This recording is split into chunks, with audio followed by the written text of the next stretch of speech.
Menggeparkan. Seorang uskup agung mengumumkan dirinya masuk Islam karena surat Al-Ikhlas. Seorang uskup agung, Martin John, menggembarkan seluruh dunia atas pengumumannya di depan jemaatnya sendiri. Dia mengatakan bahwa dirinya telah masuk Islam dan meninggalkan agama Kristen dan keluar dari jabatannya sebagai uskup agung. Spontan saja, para jemaat yang hadir tersentak, kaget, bagaikan tersambar petir di siang bolong. Bagaimana tidak? Sebelum mengumumkan keislamannya, dia sempat melakukan alat musiknya dan menyanyi. Tidak ada tanda-tanda yang mencurigakan pada dirinya. Setelah selesai memainkan, dia pun mengumumkan bahwa dirinya sudah masuk Islam.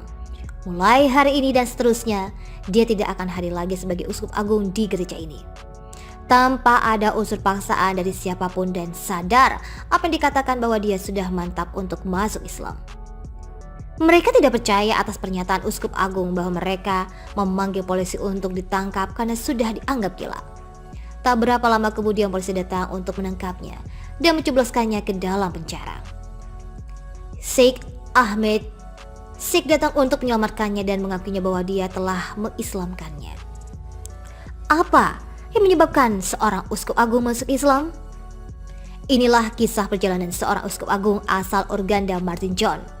Dia lahir pada 22 Februari di Burkabo, sebuah daerah yang berbatasan dengan Uganda, dan dibesarkan dari keluarga Kristen yang taat. Orang tuanya sangat menginginkan anaknya menjadi seorang imam. Untuk mempersiapkan cikal bakal anaknya, orang tuanya memasukkan anaknya sekolah teknologi. Orang tuanya selalu berpesan kepadanya dan mengatakan bahwa dia ingin saya menjadi imam. Anakku, sebelum aku meninggal dunia, aku akan senang jika kamu bisa menjadi seorang imam. Permintaan ayahnya tidak dapat ditolaknya. Dia mengatakan bahwa kehidupan di Uganda tidak seperti di Eropa, bebas dengan pilihan hidup setelah mereka usia 21 tahun ke atas. Sedangkan di Uganda, anak-anak diajarkan untuk menghormati kehendak orang tua mereka di atas keinginan mereka sendiri.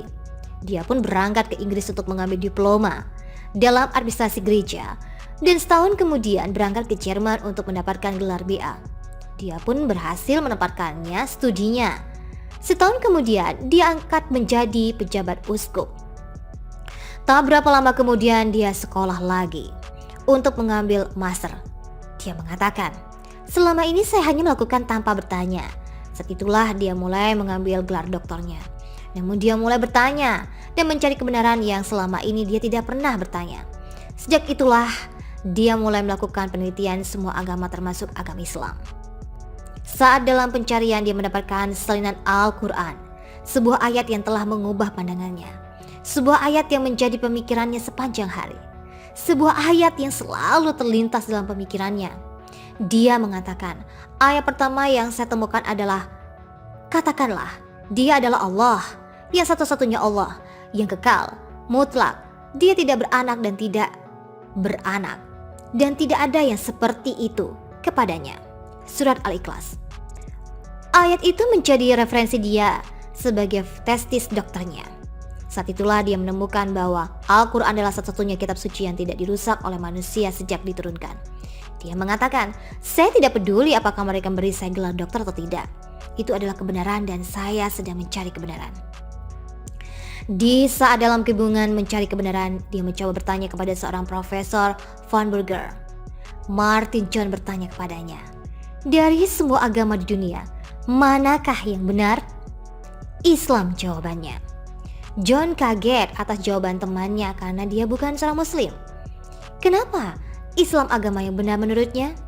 Rasa penasaran terhadap jawaban temannya, dia mencoba bertanya kembali pada alasannya.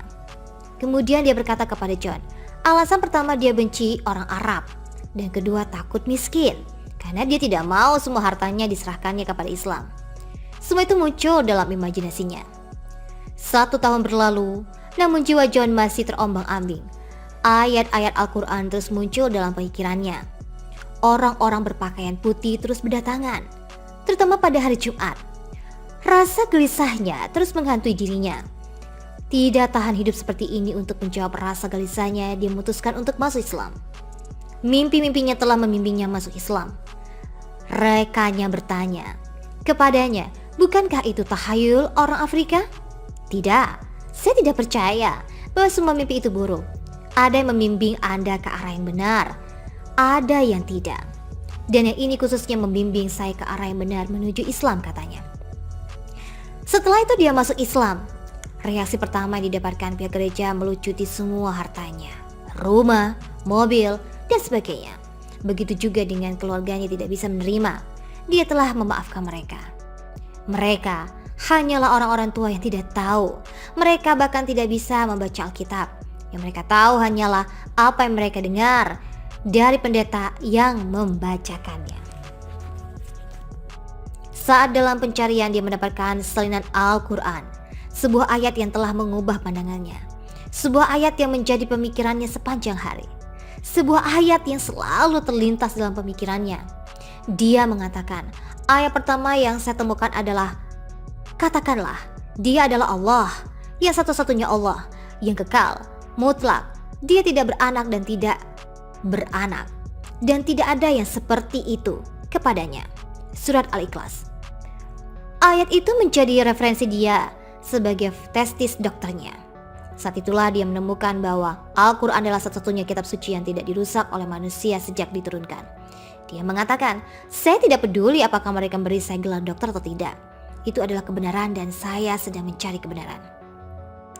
Di saat dalam kebingungan mencari kebenaran, dia mencoba bertanya kepada seorang profesor von Burger.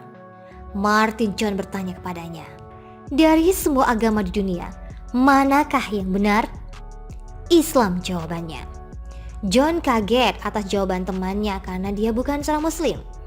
Kenapa Islam agama yang benar menurutnya? Rasa penasaran terhadap jawaban temannya, dia mencoba bertanya kembali pada alasannya.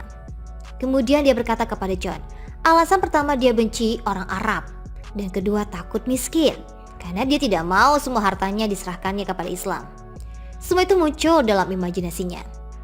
1 tahun berlalu, namun jiwa John masih terombang-ambing. Ayat-ayat Al-Quran terus muncul dalam pikirannya. Orang-orang berpakaian putih terus berdatangan, terutama pada hari Jumat. Rasa gelisahnya terus menghantui dirinya. Tidak tahan hidup seperti ini untuk menjawab rasa gelisahnya, dia memutuskan untuk masuk Islam. Mimpi-mimpinya telah membimbingnya masuk Islam. Rekannya bertanya kepadanya, bukankah itu tahayul orang Afrika? Tidak, saya tidak percaya bahwa semua mimpi itu buruk. Ada yang membimbing Anda ke arah yang benar, ada yang tidak.